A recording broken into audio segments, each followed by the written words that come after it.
नमस्कार, जय हिंद, राम राम सभी प्यारे बच्चों को। कैसे हैं आप सभी? उम्मीद करता हूं अच्छे होंगे, स्वस्थ होंगे, बेहतर होंगे। मैं आप सभी का एजुकेटर संदीप सिवात स्वागत करता हूं आप सभी प्यारे बच्चों का आपके अपने बेहतरीन और शानदार लर्निंग प्लेटफॉर्म एग्जाम मंच एप्लीकेशन पर। हरियाणा इकोनॉमिक्स की आज अपनी तीसरी क्लास है। इससे पहले दो क्लास मैं आप लोगों को दे चुका हूं और उम्मीद करता हूं कि पिछली क्लासेस से आप लोगों को कोई डाउट नहीं होगा। सारी की सारी बातें अच्छे तरीके से आपके समझ में आ गई होंगी। और जैसे जैसे मैं आप लोगों को मेरे बच्चों यहाँ पर चीजें कवर करवा के चल रहा हूं, ऐसे ऐसे सेम टू सेम डिट्टो आप लोगों को कवर करते चलना है, क्योंकि बिल्कुल आपके सिलेबस के अंदर जो जो चैप्टर मेंशन किए गए हैं उन्हीं चैप्टर को बहुत अच्छे तरीके से डिटेल से मैं आप लोगों को पढ़ा रहा हूं। कोई भी क्वेश्चन आपका नहीं छूट रहा है। एक बार फटाफट मेरे को बता दीजिएगा, ऑडियो वीडियो एकदम परफेक्ट है, क्लियर है, ओके है? सर हमने व्हाट्सएप पे मैसेज किया था, कोई रिस्पांस नहीं मिला। गुड़िया देखिएगा, बहुत सारे मैसेजेस जो हैं वो व्हाट्सएप पे आ रहे हैं। धीरे धीरे सभी बच्चों का रिप्लाई दिया जा रहा है, तो आपके पास भी आपका रिप्लाई पहुंच जाएगा, ठीक है? और देरी के लिए सॉरी बोलना चाहूंगा, क्योंकि आपको तो लगता है कि मैंने मैसेज किया है, लेकिन मेरे को जब देखना पड़ता है तो बहुत सारे मैसेजेस उसमें आए हुए होते हैं। तो फिर ये भी देखना होता है किसने काम का मैसेज किया है, किसने फालतू के मैसेज कर रखे हैं, है ना? तो आपका जो मैसेज का रिप्लाई है वो दे दिया जाएगा। बिल्कुल, बहुत सारे बच्चे बुक की बात कर रहे हैं, तो बुक को बहुत ज्यादा प्यार सपोर्ट आप लोग दे रहे हो और सही मायने में बहुत अच्छा भी लग रहा है, क्योंकि पहली बार हरियाणा के बच्चे इतने सीरियस होकर कंटेंट की तरफ मैंने बढ़ते हुए देखे हैं। पहले मैंने ऐसा कभी नहीं देखा था कि वो कंटेंट की इतनी वैल्यू करते हैं, लेकिन अब एग्जाम नजदीक भी है और सीईटी मेंस वाले जो बच्चे हैं वो तो जानते हैं कि हम नौकरी से सिर्फ एक कदम दूर है। सीईटी मेंस के पड़ाव को हमने पार किया तो मेरे बच्चों घर में नौकरी आती हुई आपको नजर आएगी। तो अब आप लोगों को सीरियस होना भी चाहिए। फालतू की बकवासबाजी, जो कॉमेडी है उसको छोड़ के सिर्फ सीरियस होकर कंटेंट के ऊपर काम करना चाहिए। डीएनए ऑफ हरियाणा जो ये हमारी बुक है, इसके अंदर सारे के सारे चैप्टर जो आपके सिलेबस के अंदर है हरियाणा जीके में, एमसीक्यू इसके अंदर है और विद एक्सप्लेनेशन ये बुक है। और एक्सप्लेनेशन आप जब देखेंगे तो बहुत तगड़ा एक्सप्लेनेशन आप लोगों को मिलेगा। व्याख्या बहुत जबरदस्त तरीके से, बहुत आसान भाषा में आप लोगों को पढ़ने को मिलेगी। आज से ये किताब मेरे बच्चों, जिन जिन बच्चों ने ऑनलाइन ऑर्डर किया था उनके घर पहुंचना स्टार्ट हो जाएगी। सबसे पहले जिन्होंने ऑनलाइन ऑर्डर किए हैं उनको मैं ये बुक पहुंचा रहा हूं, क्योंकि सारी की सारी बुक मेरे को एक साथ नहीं मिली है। और लगभग 12 या 13 मई को ये पूरे हरियाणा के हर बुक सेंटर के ऊपर आप लोगों को ये मिल जाएगी। जो भी बुक की आपकी किताबों की दुकान होती है, ठीक है, आपके शहर के आसपास, तो सभी जगह ये 13 मई या 12 मई तक पहुंच जाएगी। लेकिन 2 दिन मैं सबसे पहले उन्हीं बच्चों को डिलीवरी करवा रहा हूं इस बुक की जिन्होंने पहले रजिस्ट्रेशन किया था। और जिन बच्चों ने रजिस्ट्रेशन नहीं किया है, जो 1-2 दिन पहले बुक चाहते हैं, तो वो इस नंबर के ऊपर मेरे प्यारे बच्चों व्हाट्सएप छोड़ देना पेमेंट के साथ, स्क्रीनशॉट के साथ। जिस नंबर से पेमेंट करो वो नंबर भी जरूर लिखें। ये नंबर है और इस पर आप अपना बुक का रजिस्ट्रेशन करवा सकते हो। आज से ये मेरे बच्चों डिलीवरी होना स्टार्ट हो जाएगी लगभग 11-12 बजे के अराउंड, ठीक है? क्लास के बाद सीधी डिलीवरी स्टार्ट करेंगे। तो रजिस्ट्रेशन इसके शुरू हैं, आप लोग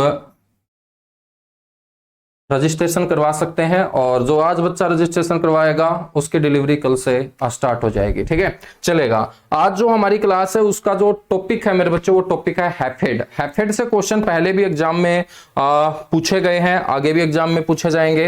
हैफेड के बारे में आपने सुना तो जरूर होगा, लेकिन हैफेड के क्या काम होते हैं, हैफेड किस प्रकार से अपना योगदान देता है, हैफेड की क्या विशेषताएं हैं, हैफेड के क्या उद्देश्य हैं, वित्तीय सहयोग किस प्रकार से हैफेड हरियाणा सरकार को करता है, ये किस प्रकार की एजेंसी है, किस प्रकार का उपक्रम है, ये तमाम बातें आपने आज तक नहीं पढ़ी होंगी। तो आज के इस टॉपिक के अंदर मैं हैफेड की आपको सारी की सारी बातें कवर करवाने वाला हूं। ये आपके हरियाणा इकोनॉमी के सिलेबस के अंदर मेरे बच्चों खास तौर पर मेंशन किया गया है। तो हैफेड आप लोगों ने सुना जरूर होगा, लेकिन आपसे कोई पूछ ले कि हैफेड की जो फुल फॉर्म होती है ये क्या होती है।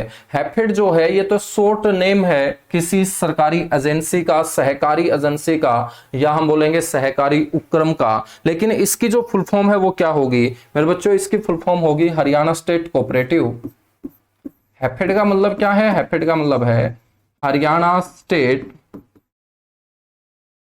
कोऑपरेटिव। कोऑपरेटिव का मतलब होता है सहकारी।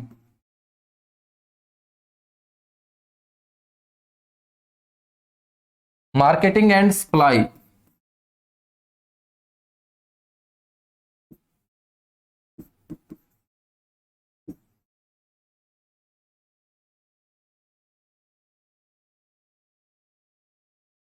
फेडरेशन लिमिटेड,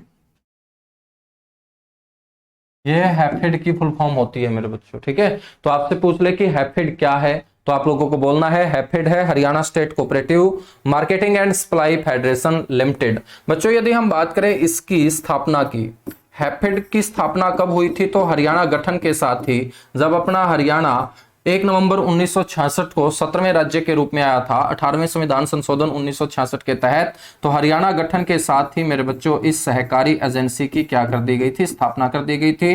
तो इसकी स्थापना जो होगी वो 1 नवंबर 1966, आप लोगों को ध्यान रखना है। ठीक है, यदि हम बात करें इसके मुख्यालय की,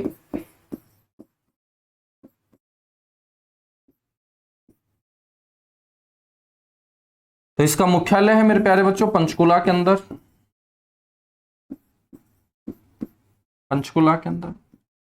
यदि हम हैफेड के मैनेजिंग डायरेक्टर की बात करें, इसके प्रबंध निदेशक कौन है,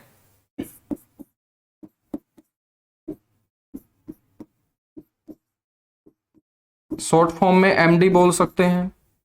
मैनेजिंग डायरेक्टर कौन है इसके वर्तमान में, तो आपको ध्यान रखना है मुकुल कुमार।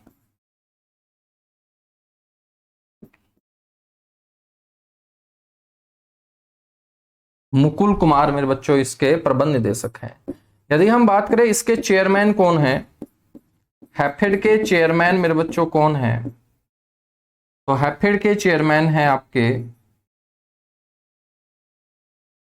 कैलाश भगत।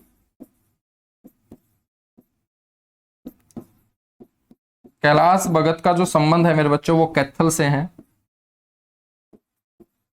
2005 से राजनीति में आए, इनेलो की तरफ से अपना पहला इलेक्शन लड़ा, वो भी हारे, दूसरा इलेक्शन लड़ा, वो भी हारे, लेकिन कैलाश भगत ने बाद में बीजेपी पार्टी को ज्वाइन किया और मनोहर लाल खट्टर सरकार ने मेरे बच्चों इनको पीछे चेयरमैन बनाने का काम किया, किसका, हैफेड का, जिसे हम Haryana state cooperative marketing and supply federation के रूप में जानते हैं। 1 नवंबर 1966 को यह अस्तित्व में आया। तो इसके प्रबंध निदेशक एमडी के बारे में आपको पता होना चाहिए, इसके चेयरमैन कौन है, कैलाश भगत हैं। यदि हम बात करें कि हैफेड जो है वो क्या है, तो हैफेड के बारे में आपको पता होना चाहिए, यह प्रदेश का सबसे बड़ा सहकारी संगठन है मेरे बच्चों। प्रदेश का खाद्यान्न क्षेत्र के अंदर, या हम कृषि क्षेत्र की भी बात कर सकते हैं। खाद्यान्न का मतलब समझते होंगे, खाए जाने वाले जो अन्न है आपके, ठीक है। और हरियाणा में सबसे ज्यादा क्या खाया जाता है, गेहूं खाया जाता है। तो गेहूं के ऊपर बहुत अच्छे तरीके से ये काम करता है। गेहूं का आटा, दलिया, ये सारी की सारी चीजें अपने आउटलेट्स के ऊपर भी हैफेड प्रोवाइड करवाने का काम करता है। उचित समय में कम कीमत के ऊपर अच्छी गुणवत्ता वाला गेहूं आप लोग हैफेड के आउटलेट से खरीद सकते हैं। और हैफेड के जितने भी आउटलेट होंगे उनको हैफेड बाजार के नाम से जाना जाता है। और हैफेड ने अपना पहला जो आउटलेट है, हैफेड ने अपना बाजार जो है पहला, वो स्थापित करने का काम किया था पंचकुला के अंदर। कहां पर, पंचकुला के अंदर। तो प्रदेश का खाद्यान्न क्षेत्र में सबसे बड़ा ये आपका कोऑपरेटिव सहकारी संगठन है।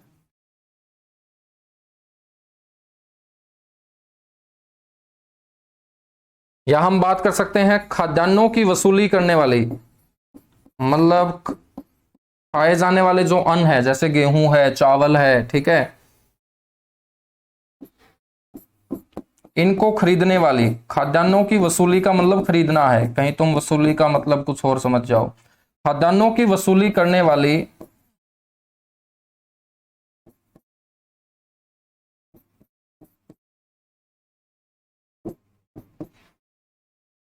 प्रदेश की सबसे बड़ी सहकारी एजेंसी है मेरे बच्चों। ये सहकारी एजेंसी है। किसानों से सारा का सारा अनाज सरकार खरीदती है, लेकिन उन किसानों के अनाजों का जो सरकार वसूली करती है, खरीदती है बच्चों, उसका 1/3 से ज्यादा, मतलब 33% से भी ज्यादा किसानों से अनाज खरीदने वाली जो एजेंसी हरियाणा के अंदर काम करती है उस एजेंसी का नाम हैफेड है। तो आपसे यह भी पूछ ले कि खाद्यान्नों की वसूली जो हरियाणा सरकार के द्वारा किसानों से की जाती है उसमें हैफेड का कितना योगदान रहता है, तो आप बोलेंगे 33% से ज्यादा या 1/3 से ज्यादा हम बोल सकते हैं। तो हैफेड जो है वो सरकार की सहायता करता है किसानों से अनाज खरीदने में। तो खाद्यान्नों की वसूली करने वाली ये प्रदेश की सबसे बड़ी सहकारी क्या होगी, एजेंसी होगी। सबसे बड़ी क्या होगी आपकी, सहकारी एजेंसी होगी। ठीक है, यहां तक फटाफट नोट कीजिएगा, उसके बाद हम आगे बढ़ेंगे बच्चों।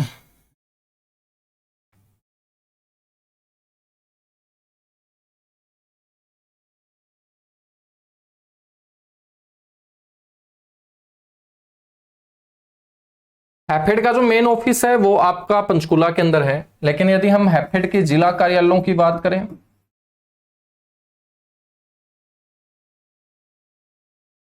हैफेड के जो डिस्ट्रिक्ट ऑफिस है, जिला कार्यालयों की बात करें,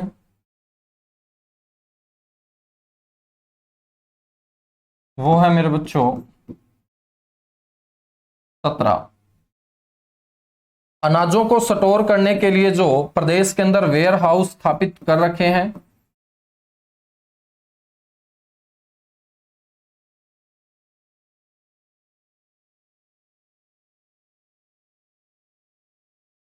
वो 18 जिलों के अंदर इसके वेयर हाउस हैं। ठीक है, जहां पर अलग अलग कंपनियां, चाहे वो निजी क्षेत्र की हो चाहे वो सहकारी क्षेत्र की हो, अपना अनाज जो है वो स्टोर करने का काम करती है। वेयर हाउस का मतलब गोदाम। ठीक है, तो 18 जिलों के अंदर मेरे बच्चों इसके क्या है, वेयर हाउस भी हैं।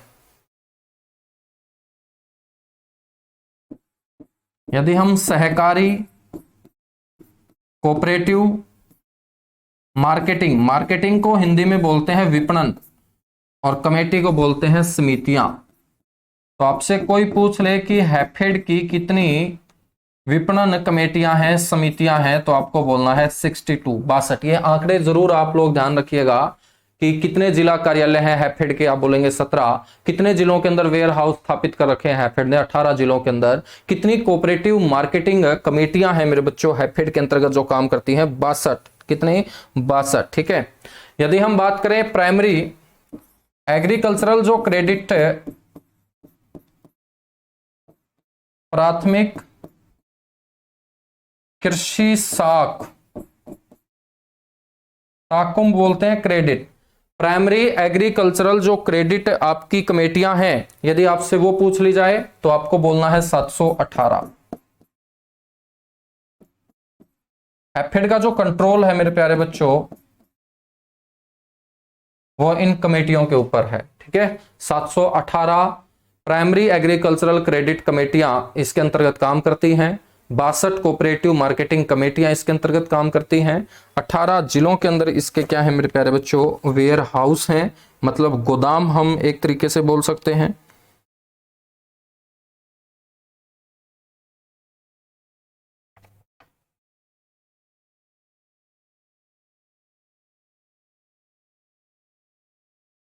कीजिएगा फटाफट नोट, उसके बाद हम आगे बढ़ेंगे। ठीक है, तो कोई भी क्वेश्चन आप लोगों का छूटने वाला नहीं है। ठीक है, ये बिल्कुल मैं आपको गारंटी दे देता हूं कि आप हरियाणा के बहुत सारे बच्चों से आगे हो। बहुत सारे बच्चों को इस प्रकार का डेटा बिल्कुल नहीं पढ़ाया जा रहा होगा। ठीक है, उनको मोटी मोटी बातें पढ़ाई जा रही होंगी, लेकिन आप अपनी नौकरी से एक कदम दूर हो, मतलब मेंस की आप तैयारी कर रहे हो, तो आप लोगों को बारीकी से पढ़ना पड़ेगा। मोटी मोटी चीजें पढ़ के हमारा सीईटी जो है वो परी जरूर क्लियर हुआ होगा, मेन हमारा मोटी मोटी बातों से बच्चों क्लियर नहीं होने वाला। उसके लिए जिस प्रकार से टॉपिक दिया गया है उस टॉपिक को बहुत डीपली तरीके से, सिस्टमेटिक ढंग से आप कवर कीजिएगा।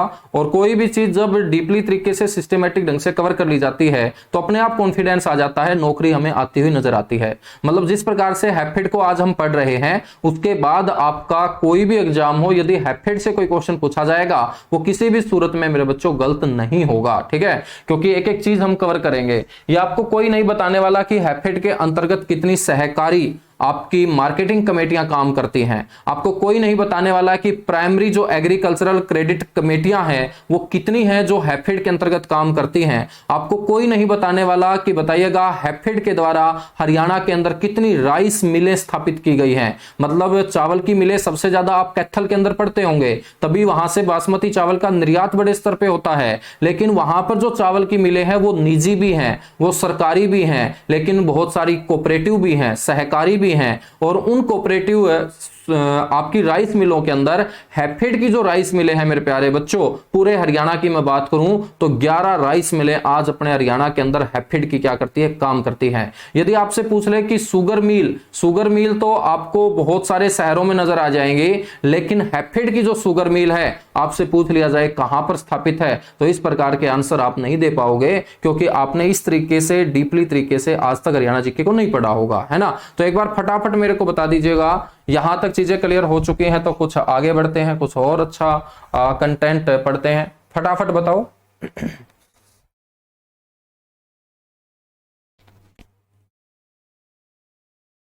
बुक प्राइस क्या है मेरे भाई? बुक प्राइस जो है वो 310 रुपए है ना।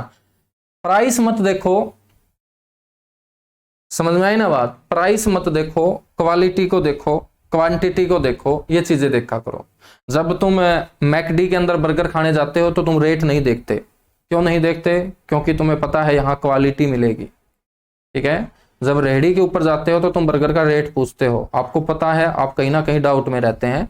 तो स्टडी के अंदर आप लोग प्राइस मत देखा करो, आप ये देखा करो कि उसके अंदर ऑथेंटिक डेटा किस प्रकार से है, एरर कितने हैं उसके अंदर, एग्जाम के अकॉर्डिंग है या नहीं है, ठीक है ना। तो कोई प्राइस ज्यादा भी नहीं है, 310 रुपए मेरे हिसाब से आप लोगों के लिए ज्यादा नहीं होगा।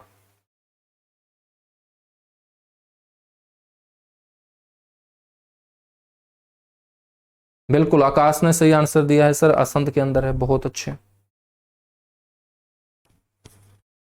ना। चलेगा।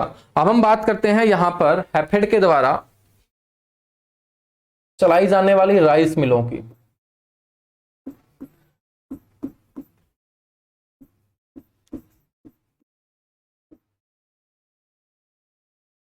या हम बोल देंगे चावल मिलें।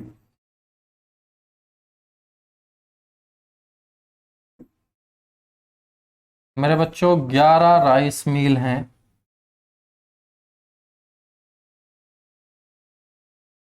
जो हैफेड के द्वारा चलाई जाती हैं।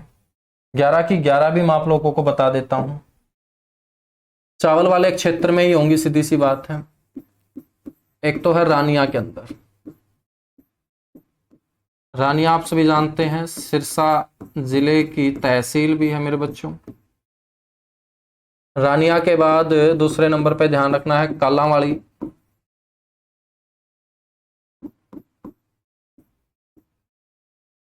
कालांवाली भी सिरसा के अंदर है, सिरसा की ये रिजर्व सीट है कालांवाली।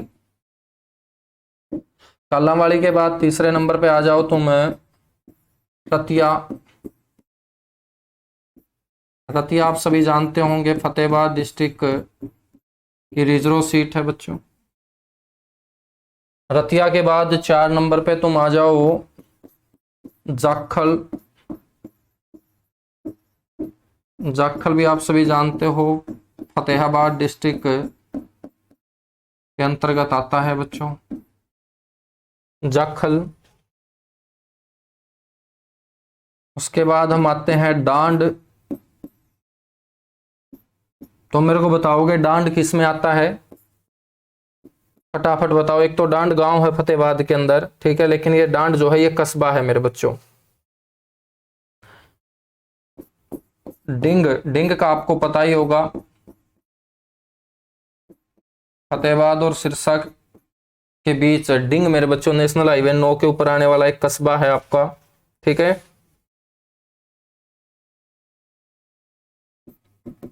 नेक्स्ट है पेहोवा, कुरुक्षेत्र जिले का हिस्सा है पेहोवा। डांड कौन से जिले में आता है मेरे बच्चों? फटाफट बताओ तुम, ठीक है। कैथल और कुरुक्षेत्र के बीच में पड़ता है डांड नाम का एक कस्बा। ये कौन से पेहवा के बाद है मेरे बच्चों तरावड़ी। तरावड़ी कहाँ है? करनाल के अंदर है। तरावड़ी कहाँ है? करनाल के अंदर है। ठीक है, उसके अलावा आप लोगों को ध्यान रखना है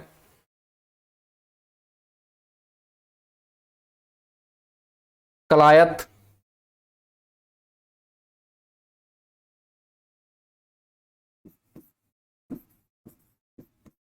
कलायत कहाँ है बच्चों? सर कैथल जिले के अंदर है कलायत।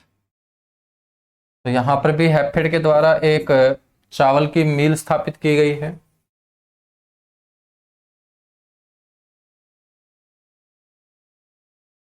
चलेगा, दो चावल की मिलें और हैं। एक है कुरुक्षेत्र के लाडवा के अंदर,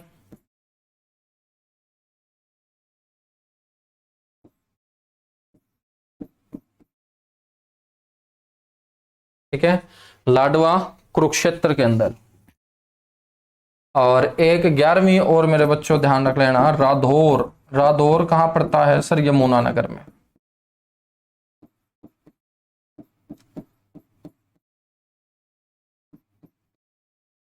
ठीक है, यमुनानगर के अंदर। अंकित दूहन बोल रहा है सर रानिया में तो चावल हो गए को नहीं। अरे मेरे भाई, तो रानिया कभी गया है क्या? रानिया के अंदर चावल बहुत बड़े स्तर पे होता है। ठीक है, रानिया के अंदर चावल नहीं होता। कमाल कर दिया तुम लोगों ने यार। कभी रानिया गया है क्या? कहां से बिलोंग करता है? रानिया की जमीन बहुत अच्छी जमीन है मेरे भाई। ठीक है, गग्गर नदी वहां से निकलती है।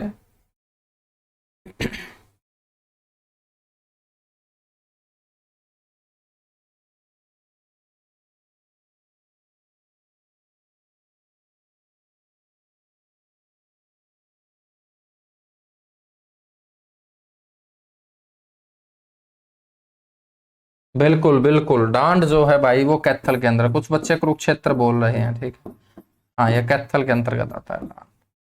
तो इस तरीके से आप लोगों को ध्यान रख लेना है मेरे बच्चों की हैफेड की जो मिले हैं वो सबसे ज्यादा कौन से डिस्ट्रिक्ट में है? सिरसा डिस्ट्रिक्ट के अंदर है। सिरसा के अंदर देखिएगा 3 है, एक रानिया के अंदर, एक कलावाड़ी के अंदर, एक डिंग के अंदर। क्वेश्चन इस प्रकार से आपसे पूछ सकता है कि हैफेड की 11 चावल मिलों में सबसे ज्यादा चावल मिले कौन से जिले के अंदर स्थापित की गई है? तो आपको आंसर देना है सिरसा।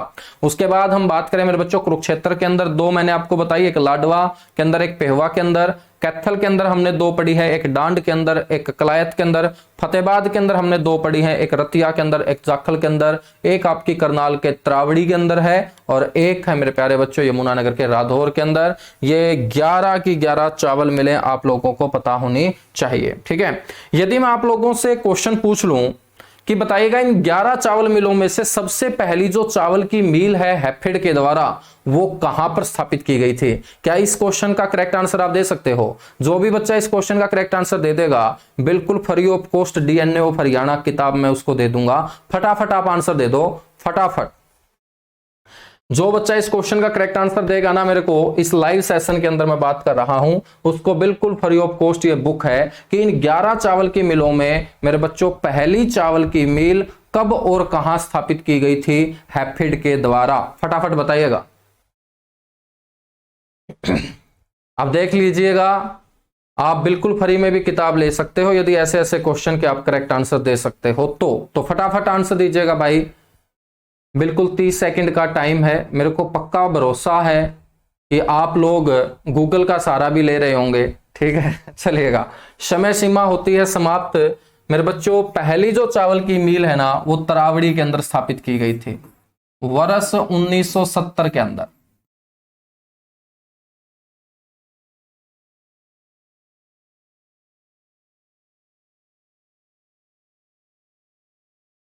प्रथम चावल मिल हैफेड के द्वारा।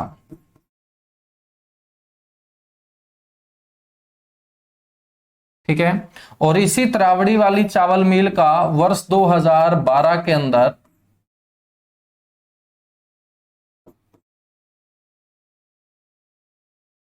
मिल का क्या कर दिया जाता है, आधुनिकीकरण कर दिया जाता है।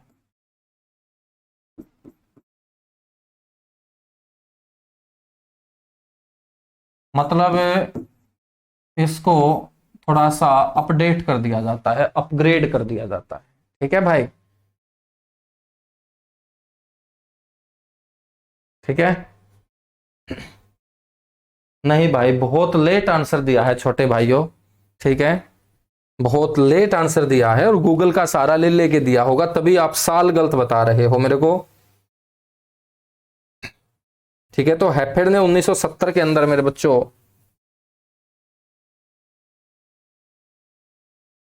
इस चावल मिल को स्थापित करने की जानकारी मेरे को दी है। ठीक है, हैफेड ने दी है तो जानकारी सही होगी।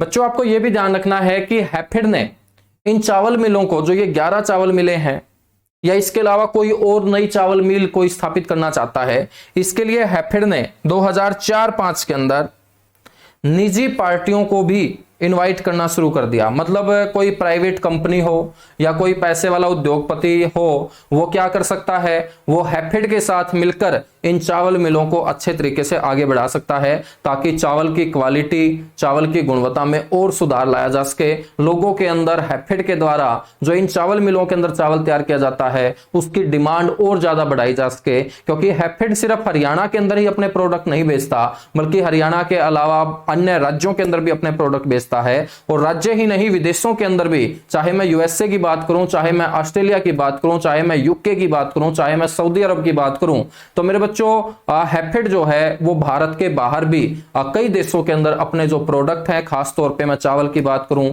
गेहूं की बात करूं, कच्ची घानी सरसों के तेल की बात करूं, ठीक है, साबुत आटा की बात करूं, गेहूं के आटा की बात करूं, दलिया की बात करूं, ये अपने प्रोडक्ट निर्यात करने का क्या करता है, काम करता है। ठीक है,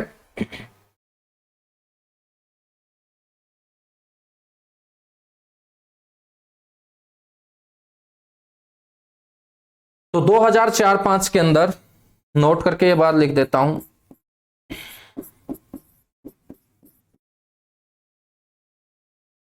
वर्ष 2004-5 में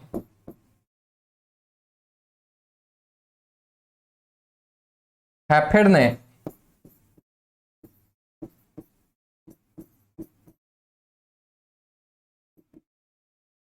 इन मिलों को चलाने हेतु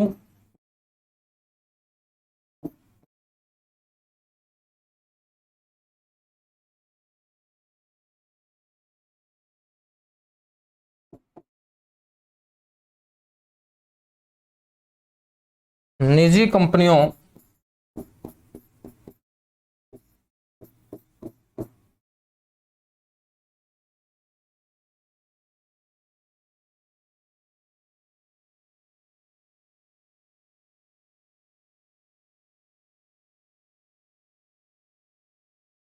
से सहयोग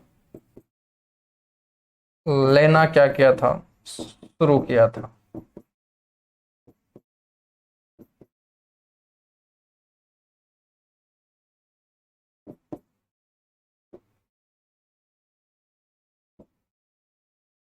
ठीक है बच्चों, तो 11 की 11 चावल मिले आप लोग को पता होने चाहिए।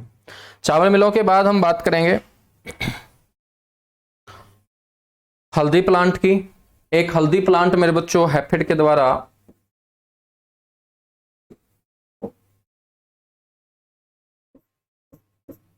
इसको बोलते हैं हल्दी प्रोसेसिंग प्लांट।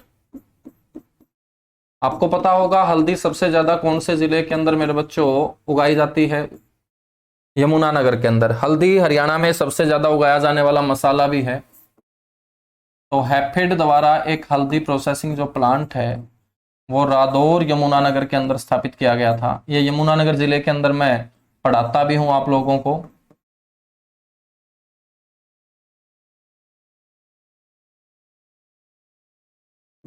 बच्चों स्थापित कब किया गया था, वर्ष 2009 के अंदर।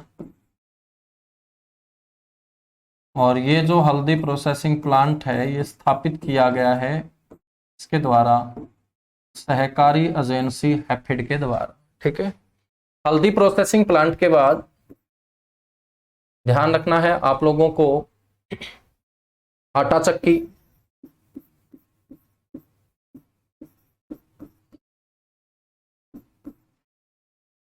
आटा चक्की प्लांट।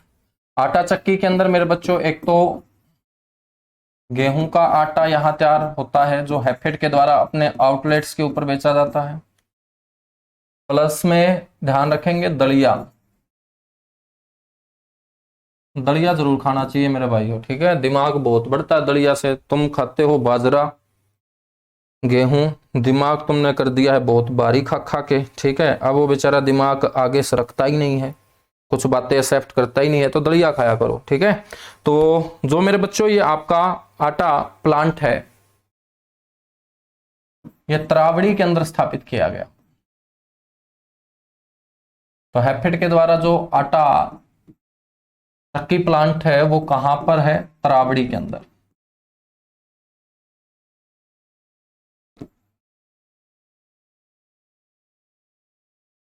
यदि हम बात करें पशु चारा प्लांट की, कैटल फीड प्लांट इसे बोलते हैं।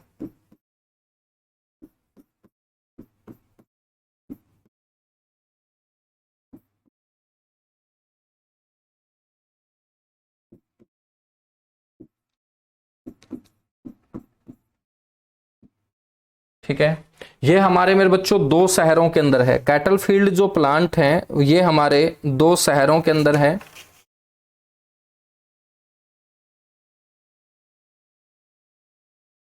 पहले तो आपसे पूछ ले कि हरियाणा के अंदर हैफेड के द्वारा कितने कैटल फीड प्लांट स्थापित किए गए हैं। आपको दो बोलने हैं, जिसके अंदर एक है रोहतक में, रोहतक पशु चारा प्लांट। और मेरे बच्चों इसकी जो स्थापना है वो की गई थी 1976 के अंदर, 1976। एक है आपका सक्ता खेड़ा,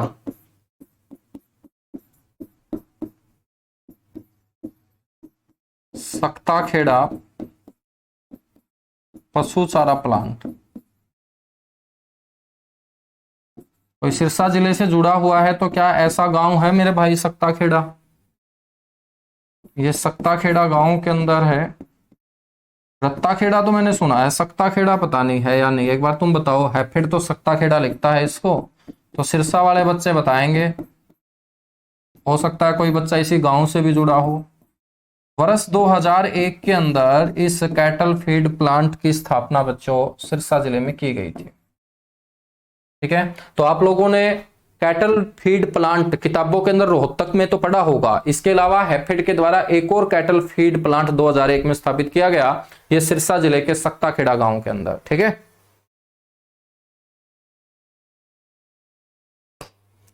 अब देखिएगा बहुत सारे ऐसे बच्चे कंफ्यूज हो रखे हैं कि सर किताब जरूरी है क्या, है ना, किताब लेके आता हूं तो बैच जरूरी है क्या। मेरे भाई ये बातें आप लोगों को खुद इन बातों का आंकलन करना चाहिए कि आपके लिए किताब जरूरी है या आपके लिए बैच जरूरी है या आपके लिए प्रैक्टिस जरूरी है या आपके लिए पढ़ना जरूरी है ना। तो आप लोग खुद आंकलन किया करो, सारी की सारी बातें मेरे से ही क्या पूछनी है। सीधी सी बात है भाई, मेरी किताब आ रही है मैं तो यही बोलूंगा कि जरूरी है ना। बैच आ रहा है तो मैं तो यही बोलूंगा ना जरूरी है, नहीं बोलूंगा मैं पक्का बोलूंगा, ठीक है। तो आप लोगों को खुद आंकलन इन चीजों का करना आना चाहिए। आप लोग मैच्योर स्टूडेंट हो, आप लोगों ने ग्रेजुएशन कर रखी होगी ना, +2 तो कर ही रखी होगी, पक्की बात है, यदि फॉर्म अप्लाई कर रहे हो तो मेरे भाई आप लोगों को इन चीजों का आंकलन करना आना चाहिए कि मेरे लिए क्या चीज जरूरी है एग्जाम के पॉइंट ऑफ व्यू से। यदि आपको इन चीजों का पता ही नहीं है कि मेरे लिए क्या जरूरी है, कैसा कंटेंट मेरे को पढ़ना चाहिए, ये कंटेंट मेरा बुक से कवर हो रहा है या ये कंटेंट मेरा बैच से कवर हो रहा है, ठीक है, तो मैं तो सीधी सी बात है भाई, मेरी बुक आ रही है मैं तो यही बोलूंगा कि जरूरी है भाई, लेनी चाहिए, है ना। लेकिन आप लोगों को अपने दिमाग से काम लेना है। एक बार मार्केट के अंदर बुक आ जाए, एक बार पढ़ के देख लो, किसी दुकान पे बैठ के 5-10 मिनट उन पेजेस को पढ़ लो, आपको लगे कि दम है किताब में तो खुशी खुशी ले लो, आपको लगे कि दम नहीं है तो फिर किसी और की किताब ले लो। कहने का मतलब क्या है कि आपको इन चीजों का आंकलन खुद करना आना चाहिए, है ना। सारी की सारी चीजें आप मेरे से पूछोगे तो मैं तो कभी ना करता ही नहीं हूं भाई, है ना। A to Z कभी नहीं होता, A to Z किसी भी चीज में नहीं होता है।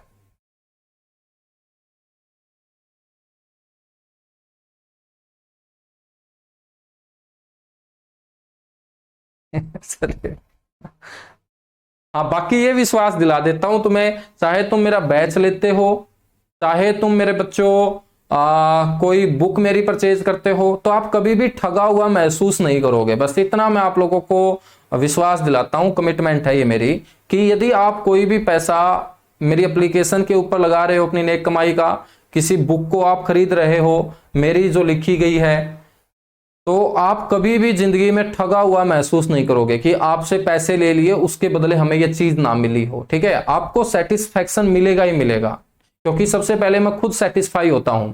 हैफेड को मैं वैसे भी पढ़ा सकता हूं, ठीक है, लेकिन हैफेड को मैंने खुद 2-3 घंटे अच्छे से पढ़ा है, एक एक चीज को बारीकी से मैंने लिखा है अपने हाथों से, उसके बाद उसकी रिवीजन की है, उसके बाद आपको पढ़ा रहा हूं। मतलब पहले मैं सेटिस्फाई होता हूं, उसके बाद सामने वाले को सेटिस्फाई करता हूं। मैं आप लोगों से ज्यादा पढ़ता हूं हरियाणा जी के,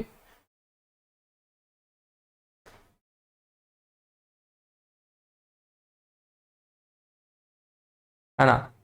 तो मैं हरियाणा जी के खुद पढ़ता हूं, और जब यदि मैं पढ़ना छोड़ दूंगा उस दिन तुम्हारे अंदर अपने आप गिरावट आ जाएगी। जब तक मैं पढ़ रहा हूं तुम्हें मेरे बच्चों आगे बढ़ने से कोई नहीं रोक सकता हरियाणा जी के अंदर, ये तुम सोच लीजिएगा।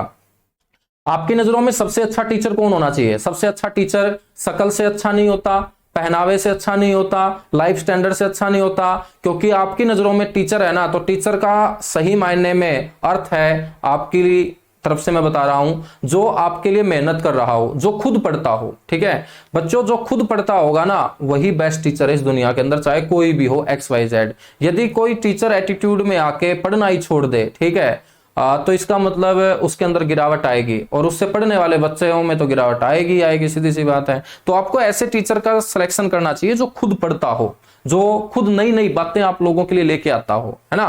अब सक्ता खेड़ा पशु चारा प्लांट मेरे को भी आज से पहले नहीं पता था, सही मायने में मैं बताऊं, ठीक है। मैंने आज सुबह सुबह ही इसको पढ़ा अच्छे तरीके से, तो ये सक्ता खेड़ा पशु चारा प्लांट मेरे सामने आया। लेकिन ये है तो पेपर में कभी ना कभी पूछा जाएगा। जिस दिन पूछा जाएगा तो जिसने नहीं पढ़ा होगा तो उसका गलत होगा ही होगा, है ना। तो मैंने आज भी पढ़ना नहीं छोड़ा है, हालांकि 6 साल हो गए मेरे को हरियाणा जी के पढ़ाते हुए, और बिना किताबों के सारे पढ़ाता हूं। वो इसलिए पढ़ाता हूं क्योंकि खुद पढ़ता हूं अच्छे तरीके से तैयारी करके, ठीक है, और फिर पढ़ाता हूं मेरे बच्चों। तो इन चीजों का आंकलन तुम खुद किया करो, बड़े बच्चे हो, मैच्योर स्टूडेंट हो, है ना। चलेगा, आगे बढ़ेंगे। यहां तक नोट हो चुका है, साल भी याद रखने हैं आपको, जगह भी याद रखनी है आपको। उसके बाद मेरे प्यारे बच्चों बात करते हैं हम ऑयल मिल की। सरसों का जो तेल है वो भी तैयार किया जाता है, ऑयल मिल, या हम बोल सकते हैं तेल मिल। और यहां पर सरसों का तेल, और उस सरसों के तेल का नाम है कच्ची घानी सरसों का तेल।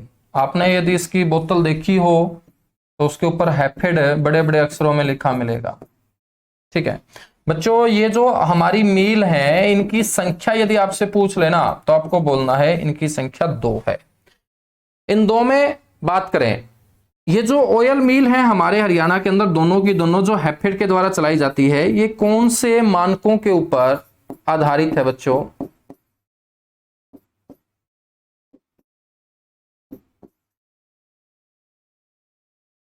खाद्य सुरक्षा अधिनियम 2006 के मानकों के ऊपर ये काम करती है। ये जो मील है दोनों की दोनों खाद्य सुरक्षा अधिनियम 2006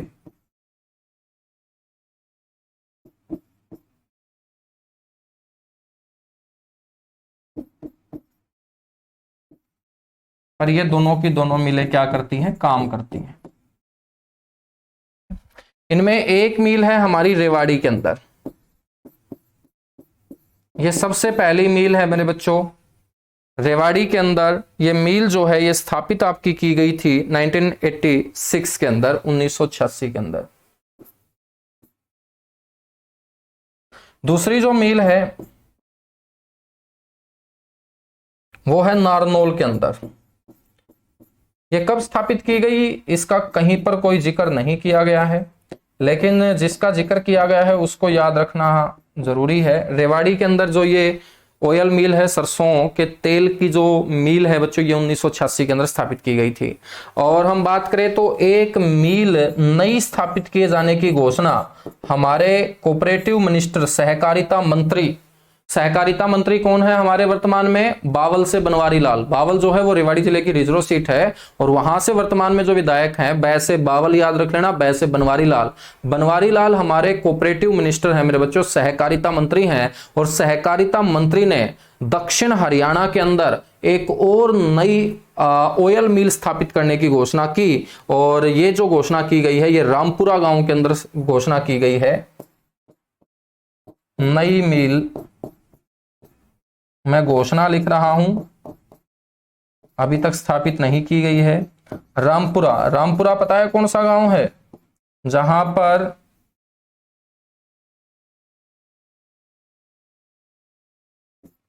राव तुलाराम पैदा हुए। राव तुलाराम का जन्म कौन से गांव के अंदर हुआ था? रामपुरा गांव के अंदर। 9 दिसंबर 1825 को पैदा हुए थे राव तुलाराम। और यहीं पर एक महल भी तुमसे पूछा जाता है, रामपुरा महल कौन से जिले के अंदर है? तो ये वही रामपुरा गांव है बच्चों, रेवाड़ी जिले का, जहां पर सहकारिता मंत्री बनवारी लाल ने एक नई शुगर मिल को स्थापित करने की घोषणा की है। फटाफट नोट कीजिएगा, इसके बाद आगे बढ़ेंगे। फटाफट नोट कीजिएगा मेरे भाई, उसके बाद हम आगे बढ़ेंगे।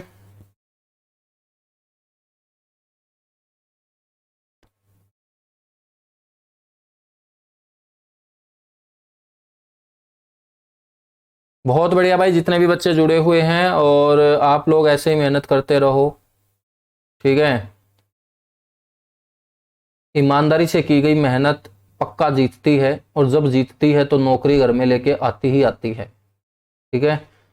तो बिना कुछ एक्स्ट्रा सोचे ओवर थिंकिंग नहीं रखनी है कभी भी, ठीक है। मतलब बहुत सारे तो ऐसे बच्चे होंगे जो ग्राम सचिव की तैयारी करते करते अच्छा स्कोर ले रहे के आ रहे होंगे, फिर ये भी सोचते होंगे कि इस गांव में मेरी ड्यूटी आ जाए ना, तो मैं इतना घपला करूंगा, इतना घपला करूंगा कि जल्दी से सेक्टर में कोठी लूंगा, फिर एक गाड़ी लूंगा, गाड़ी तो करेक्टा होनी चाहिए, ठीक है। मतलब ओवर थिंकिंग आपको बिल्कुल भी नहीं रखनी है, प्रेजेंट में जीना है। पास्ट को भूलकर फ्यूचर के ऊपर आपको फोकस नहीं करना, प्रेजेंट के ऊपर फोकस करना है बस, ठीक है। तो प्रेजेंट में जियोगे तो फ्यूचर अच्छा होगा, और प्रेजेंट में नहीं जियोगे तो बच्चों फिर फ्यूचर अच्छा नहीं होगा।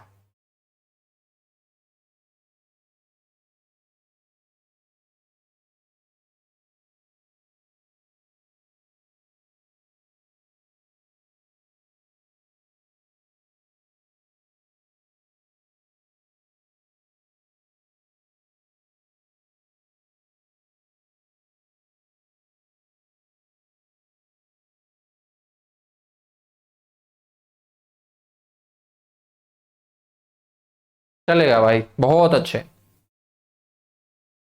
फटाफट डन लिखो, उसके बाद आगे बढ़ते हैं। फिर हम कीटनाशक से अंतर की बात करेंगे।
चलेगा, डन हो चुका है।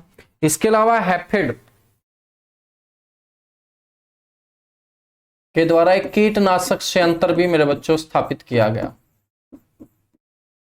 कीटनाशक तो समझते होंगे, जो खेती को नुकसान पहुंचाने वाले कीड़े मकोड़े हैं उनका जो नाश करे उसको कीटनाशक बोलते हैं।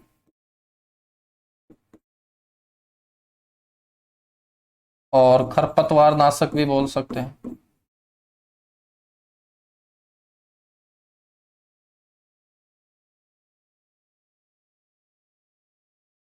ठीक है, संयंत्र। मेरे बच्चों आपसे पूछ ले कि ये जो कीटनाशक संयंत्र है ये आपका कहाँ पर है, तो आप लोगों को बोलना है जहां पर पृथ्वीराज चौहान और मोहम्मद गौरी के बीच युद्ध लड़े गए, तरावड़ी।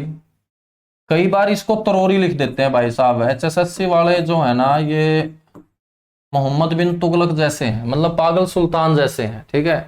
कुछ भी बदल देते हैं, एक पेपर में कुछ कर देंगे, अगले पेपर में कुछ कर देंगे, तो इन पागल सुल्तानों से बच के तुम्हें रहना पड़ेगा।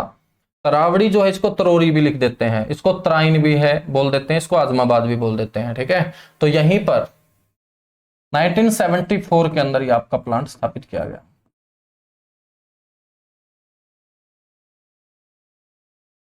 इसके बाद अच्छी गुणवत्ता वाले बीज किसानों को उपलब्ध करवाने के उद्देश्य से एक बीज प्रसंस्करण केंद्र गन्नौर सोनीपत के अंदर हैफेड के द्वारा स्थापित किया गया।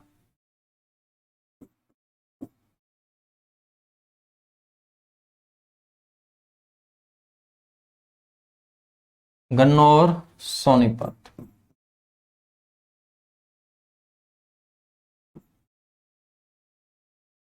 ठीक है। मेरे बच्चों एक मेगा फूड पार्क स्थापित किया गया।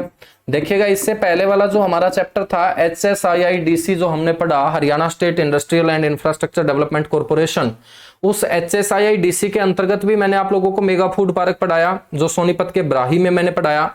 लेकिन यहां पर जो मेगा फूड पार्क मैं आपको पढ़ा रहा हूं, मेगा फूड पार्क जो मैं आपको यहां पढ़ा रहा हूं, ये जरूर याद रख लेना, ये हैफेड के द्वारा स्थापित है मेरे बच्चों, बड़ा इंपॉर्टेंट है। हैफेड के द्वारा एकमात्र मेगा फूड पार्क आपका कहां पर स्थापित है? IMT रोहतक के अंदर स्थापित है। इंडस्ट्रियल मॉडल टाउनशिप रोहतक के अंदर ये क्या है? स्थापित है। तो क्वेश्चन इस तरीके से आपसे पूछे जाएंगे कि हैफेड के द्वारा स्थापित एकमात्र मेगा फूड पार्क कौन से जिले में है या कहां पर स्थापित है? IMT रोहतक आप लोगों को बोल देना है, ठीक है। ये आपका मेगा फूड पार्क होगा।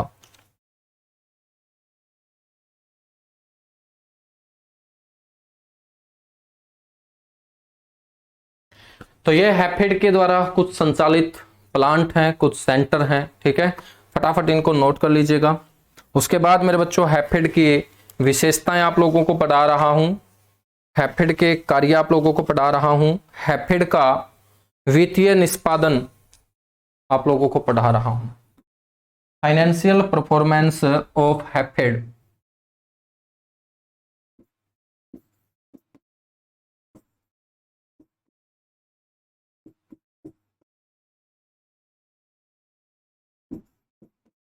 किस प्रकार से हरियाणा सरकार का सहयोग करता है ये,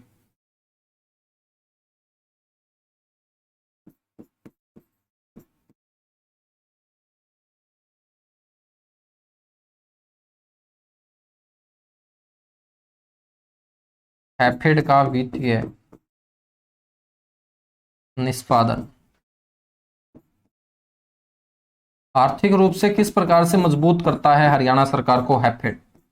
तो मजबूत तो करेगा ना, क्योंकि एक तो वसूली में योगदान देता है 30%, 33% से ज्यादा, 1/3 से ज्यादा हरियाणा सरकार की जो खाद्यान्न वसूली है वो अकेला हैफेड करता है। फिर उनकी वसूली करके बहुत सारे अनाजों से बच्चों प्रोडक्ट बनाता है, वो प्रोडक्ट सिर्फ हरियाणा ही नहीं, राज्य ही नहीं, विदेशों के अंदर भेजने का काम करता है। अपने खुद के आउटलेट्स जिनको हैफेड बाजार कहा जाता है उनके ऊपर बेचने का काम करता है, ठीक है। तो इसका जो टर्नओवर है वो हर साल बढ़ता जा रहा है। जब हैफेड का टर्नओवर बढ़ता जा रहा है, सरकार के साथ ही एजेंसी काम कर रही है, कोऑपरेटिव एजेंसी है ये, तो सरकार की जो आर्थिक स्थिति है वो मजबूत तो होगी ही होगी, सीधी सी बात है।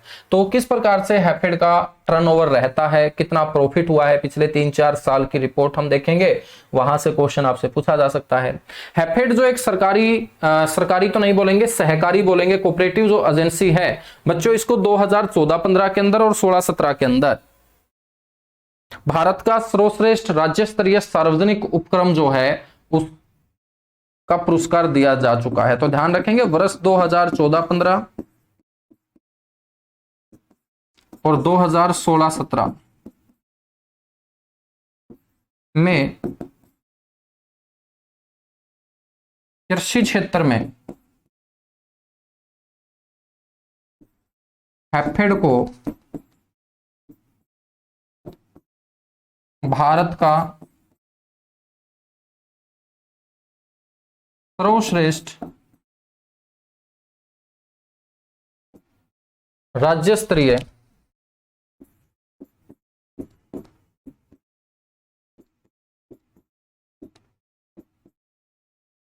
सहकारी उपक्रम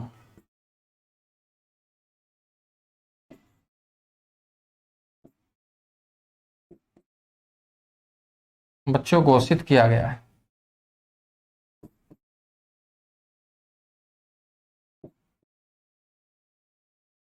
ठीक है,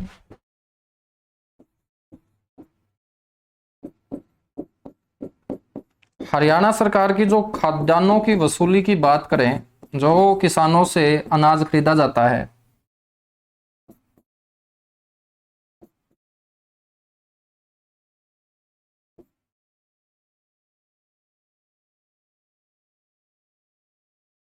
कि वसूली में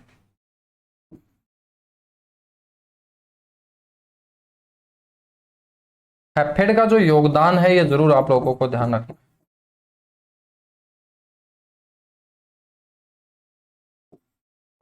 तो 33% या हम 1/3 बोल सकते हैं।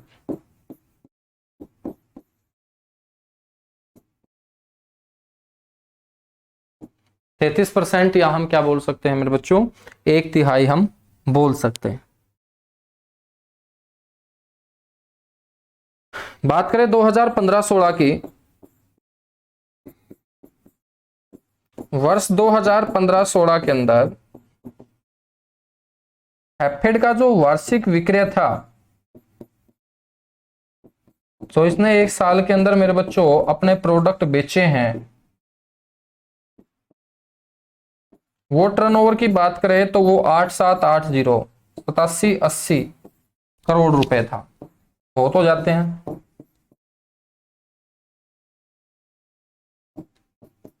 ठीक है भाई, 80 करोड़ रुपए था। ये सारे के सारे वो पॉइंट है, यदि एग्जामिनर का मूड बना कि अच्छे लेवल के क्वेश्चन पूछ लूं मैं, जो मैंने सिलेबस के अंदर टॉपिक दे रखे हैं, तो मेरे बच्चों उन क्वेश्चनों के अंदर ये जरूर आप लोगों को शामिल मिलेंगे।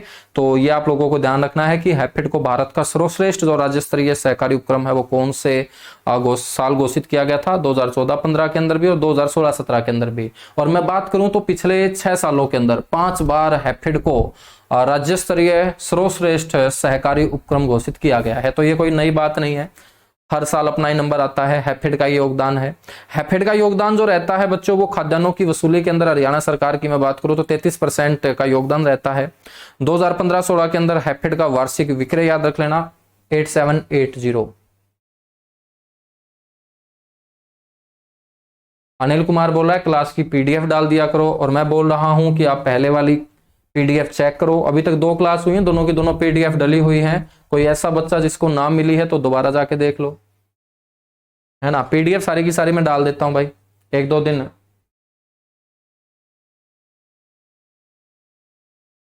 आकाश बोल रहा है कि सर आप धीमा क्यों पढ़ाते हो। मैं इसलिए धीमा पढ़ाता हूं आकाश, ताकि आपका क्वेश्चन ठीक हो जाए, है ना, इसलिए पढ़ाता हूं। बाकी और कोई कारण नहीं है धीमा पढ़ाने का, कि आपका क्वेश्चन ठीक हो जाए बस, है ना। क्योंकि जब धीमी रफ्तार पे चलते हैं तो एक्सीडेंट नहीं होता, रफ्तार बढ़ाओगे तो रिस्क बढ़ जाता है। ठीक है, तो ऐसे ही पढ़ाई के अंदर है, यदि ज्यादा जल्दबाजी करोगे तो रिस्क बढ़ जाएगा।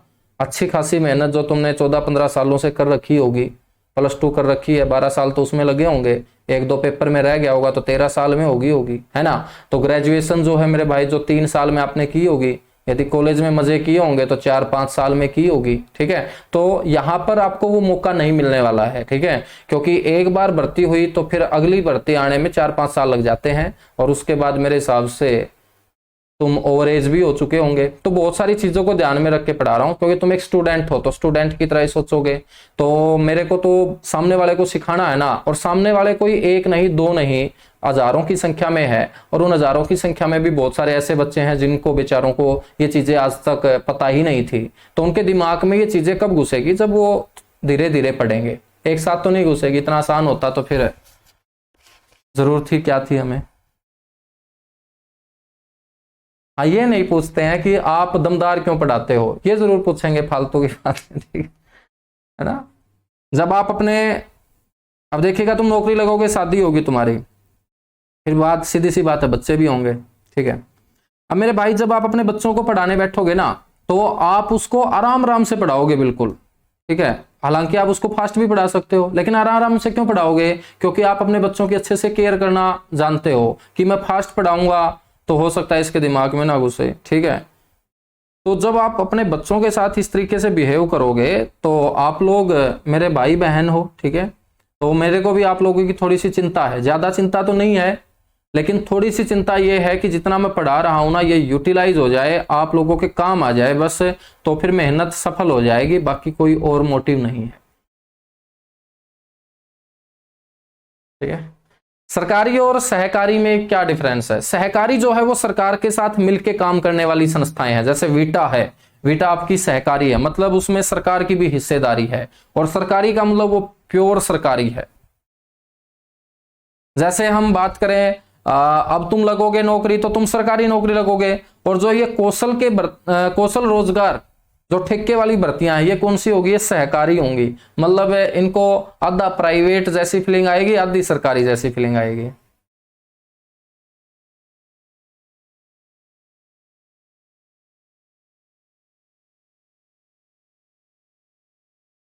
चलेगा, कोई वो नहीं है।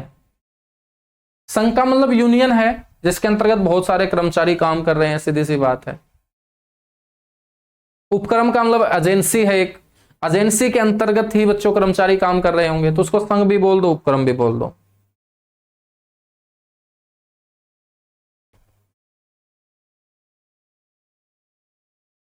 चलेगा। आगे बढ़े फिर।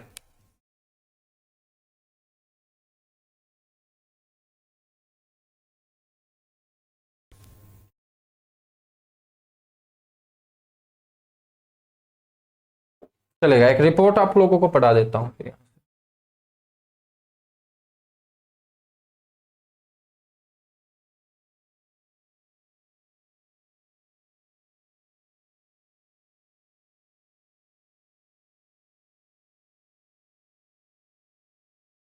वित्तीय निष्पादन,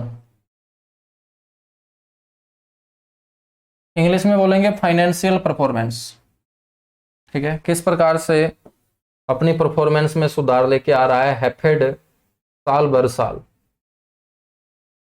तो एक साइड तो हम पढ़ेंगे मेरे प्यारे बच्चों आपके वर्ष, ठीक है। बीच में हम बात कर लेंगे टर्नओवर की, कितना टर्नओवर किया है, कितनी कमाई की है, या हम बोल सकते हैं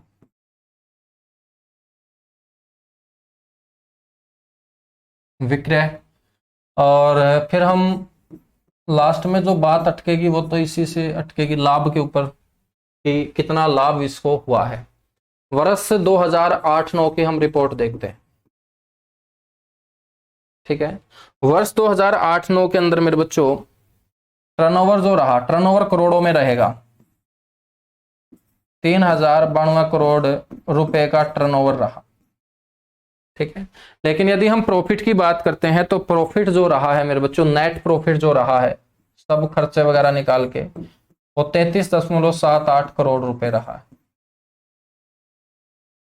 ठीक है। तो ये 2008-9 की मेरे बच्चों रिपोर्ट है।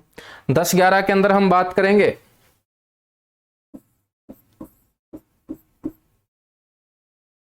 5489 करोड़ रुपए का इसने काम किया है हैफेड ने,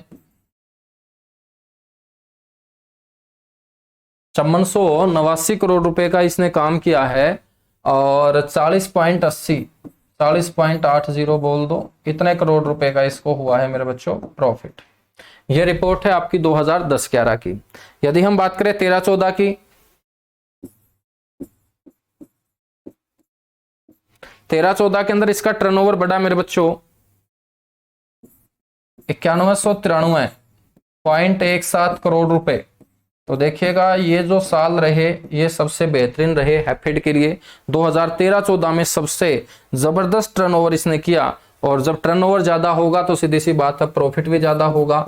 यही वो साल था बच्चों जिसने हैफेड ने सबसे ज्यादा कमाई करने का काम किया था, अपना बिजनेस बढ़ाने का काम किया था, और ये साल है 13-14, ठीक है। और इसका टर्नओवर 9193.17 करोड़, आपको ध्यान रख लेना है। उसके बाद थोड़ा सा गिरावट आई 2014-15 की मैं बात करूं, 2014-15 के अंदर जो टर्नओवर रहा मेरे बच्चों वो 8501 करोड़ रहा, 0.46। यदि मैं प्रॉफिट की बात करूं तो लगभग 20 करोड़ रुपए, ठीक है, 20 करोड़ रुपए का प्रॉफिट मेरे बच्चों 2014-15 सेशन के दौरान हैफेड ने कमाया है, 20.31। और अब हम बात करते हैं 2015-16 की, जो हम पहले ही पढ़ चुके हैं। 15-16 के अंदर तो हमने बात की थी 8780 करोड़ रुपए। प्रॉफिट कमाया है मेरे बच्चों 38 करोड़ रुपए। तो आपसे पूछेगा कि कौन सा वर्ष हैफेड के लिए सबसे अच्छा रहा है टर्नओवर के हिसाब से और प्रॉफिट के हिसाब से, तो मेरे बच्चों वो रहा है आपका 2013-14।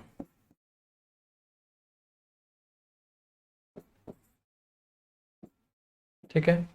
और ऐसा पॉसिबल क्यों हो पाया है?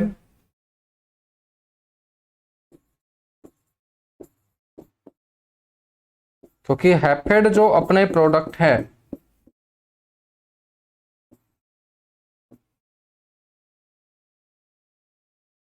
वो यूएसए, यूके, ऑस्ट्रेलिया, सऊदी अरब,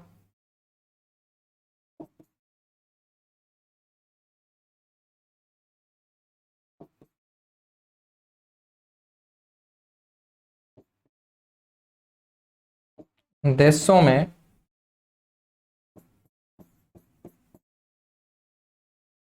निर्यात करता है बच्चों। निर्यात क्या है? ये करता है। यहीं पर एक क्वेश्चन आपको कवर करवा देता हूं। हैफेड द्वारा खोले गए जो आउटलेट हैं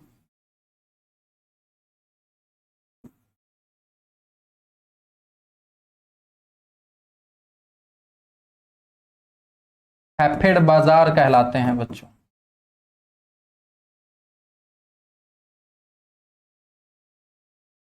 उनको हैफेड बाजार कहा जाता है। और आपसे पूछ ले पहला हैफेड बाजार कहाँ स्थापित किया गया था, तो आप लोगों को बोल देना है पंचकुला के अंदर सर स्थापित किया गया था। पंचकुला के अंदर स्थापित पहला हैफेड बाजार किया गया था। कीजिएगा फटाफट नोट। और उसके बाद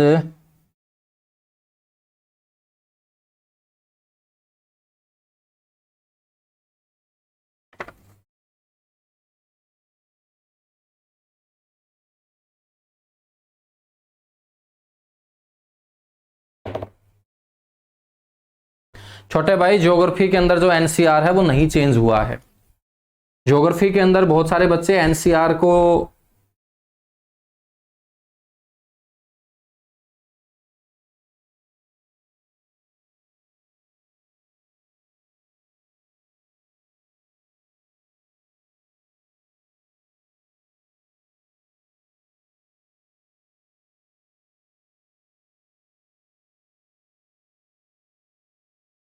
भाई 12 मई को कुलदीप आपकी वैलिडिटी बढ़ा दूंगा।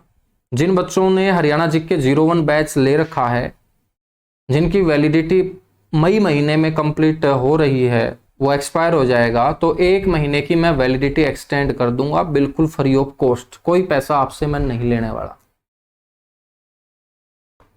ठीक है, और बताइएगा।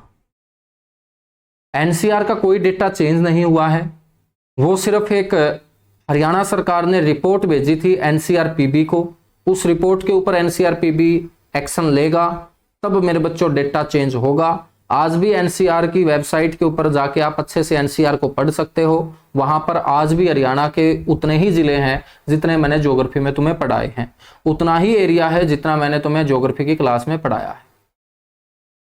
एक घोषणा होती है, एक एक्शन होता है, अभी तक एक्शन नहीं लिया गया है, जब तक एक्शन नहीं होगा तब तक हम उस चीज को मेरे बच्चों ऐड नहीं करते हैं। करंट अफेयर के अंदर क्वेश्चन पूछा जा सकता है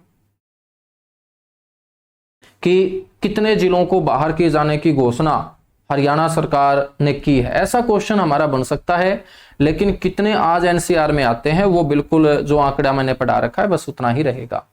तो आज के लिए इतना सा ही मेरे बच्चों, बाकी हम मिलेंगे नेक्स्ट क्लास के अंदर। हैफेड अपना होता है कंप्लीट, हैफेड के क्या कार्य हैं, हैफेड की क्या उद्देश्य हैं, ये आपको नोट्स के साथ पढ़ने को मिल जाएंगे। 3-3 4-4 बातें हैं कि हैफेड की क्या विशेषता है। विशेषता यही है कि हैफेड अपने प्रोडक्टों को बच्चों सिर्फ हरियाणा के अपने आउटलेट्स नहीं बल्कि बाहर भी बेचने का काम करता है, जिससे हैफेड को प्रॉफिट होता है। हैफेड को प्रॉफिट होगा तो सीधी सी बात है वित्तीय सहायता के रूप में हैफेड हरियाणा सरकार के लिए काम करेगा। ठीक है, ये सबसे बड़ी सहकारी एजेंसी के रूप में काम करता है, ये इसकी एक विशेषता है। किसानों को अच्छी गुणवत्ता वाले बीज उपलब्ध करवाता है, कीटनाशक उपलब्ध करवाता है, खरपतवार नाशक उपलब्ध करवाता है। मेरे बच्चों अपने आउटलेट्स के ऊपर जितने भी अपने कस्टमर होंगे, हैफेड के ग्राहक होंगे, उनको कम कीमत पर अच्छी गुणवत्ता वाले चीजें जो रोजमर्रा की चीजें हैं वो उपलब्ध करवाने का काम हैफेड करता है। ये हैफेड की विशेषताएं हैं। ठीक है, हैफेड अपनी क्वालिटी के साथ कभी कॉम्प्रोमाइज नहीं करता है। आप आंख बंद करके इसका प्रोडक्ट यूज कर सकते हो। इसकी 11 चावल मिले हैं, ये सारी की सारी बातें हम ऑलरेडी पहले कर चुके हैं। उद्देश्य क्या है? उद्देश्य यही है कि हर घर के अंदर अच्छी गुणवत्ता वाला खाने का अनाज प्रोवाइड करवाया जाए, रोजमर्रा की वस्तुएं उपलब्ध करवाई जाएं। ठीक है, योगदान इसका रहता है जैविक खेती को बढ़ावा देने में हैफेड सरकार का सहयोग कर रहा है। 2500 एकड़ के ऊपर जैविक कृषि परियोजना भी हैफेड के द्वारा क्या की गई है, शुरू की गई है। यह हैफेड के कुछ उद्देश्य हैं, विशेषताएं हैं, भूमिकाएं हैं, ये आपको मैं नोट्स के साथ पढ़ने को दे दूंगा। ठीक है, एक बार उनको भी आप रीड आउट कर लीजिएगा। हैफेड अपना हुआ कंप्लीट। कल की क्लास में हम खादी व ग्राम उद्योग पढ़ेंगे, उसके बाद मैं आपको बजट पढ़ाऊंगा, उसके बाद जितने हमारे और सिलेबस के अंदर टॉपिक हैं हरियाणा इकोनॉमिक्स के अंदर वो सारे के सारे हम टॉपिक कवर करेंगे। लास्ट में इकोनॉमिक सर्वे आप लोगों को मैं पढ़ा दूंगा, आर्थिक सर्वेक्षण, और उसके बाद आपका सिलेबस कंप्लीट हो जाएगा। चलेगा, थैंक यू, बाय बाय।